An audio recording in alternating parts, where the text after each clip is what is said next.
Ang aking nabiling paksa ay ang child labor. At tingin ko kaya marami ang mga batang nagtatrabaho dahil sa kahirapan ng buhay. At palagay ko rin kaya sila nagtatrabaho dahil ang kanilang mga magulang ay hindi sila sinusuportahan. Kaya ang mga bata ay nagsisikap na mabuhay ang kanilang pamilya.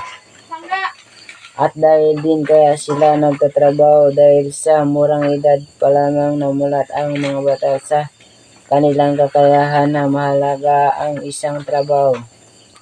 Sa paniniwala ko na dahil sa mga sindikatong nagpapalaganap ng child labor, ito ay ang pagkidnap ng mga bata upang matupad ang kanilang masamang hangarin.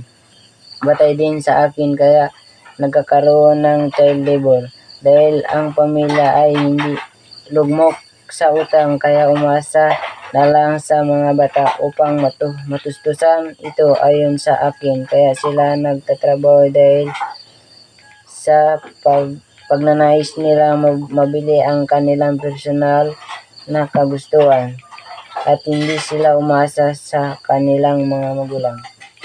Yun lamang po ang aking opinion sa paksang ito. Maraming salamat.